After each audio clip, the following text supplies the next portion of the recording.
শ্রমের মর্যাদা সবার শীর্ষে।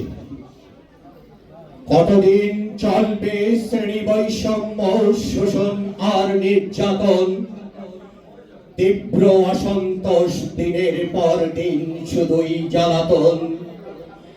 রক্ত সিক্ত ক্ষোভের যে প্রকাশ ঘটেছিল শিকাগোতে, তারই পথ ধরে কিছু সুদূর প্রবাসী সমাধান এনেছিল জোগাতে। শ্রমজীবী ও পুঁজিজীবীদের নানা ধরনের মন্তব্য, বুদ্ধিজীবীর মধ্যে সমতা বিধান না হওয়া পর্যন্ত শোষিত শ্রমজীবী মেহনতি মানুষের জীবন থেকে সংগ্রাম ও বোঝাপড়া চলতে থাকবে থাকবে।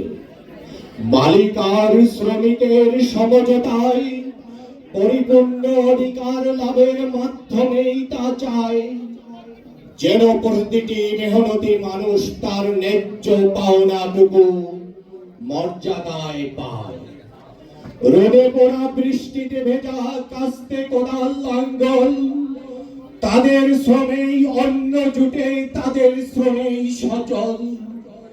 বিনম্র শ্রদ্ধা জানাই এই শ্রমিক জনতার, শ্রমিকরা রক্ত ঘামের পায় যেন ন্যায্য অধিকার। প্রতিটি শ্রমিক ভাইয়ের রক্তে আমার রক্তের মিশ্রণ, কবু যেন ভুলে না যাই আমরা, স্মরণে রাখিব তাদের আজীবন। কখনো তুমি পারবে না শ্রমিক ব্যতীত যে কোনো শ্রম, আমরা কি পেরেছি দিতে শ্রমিকের ন্যায্য মজুরি ও দাম? ধন্যবাদ সকলকে।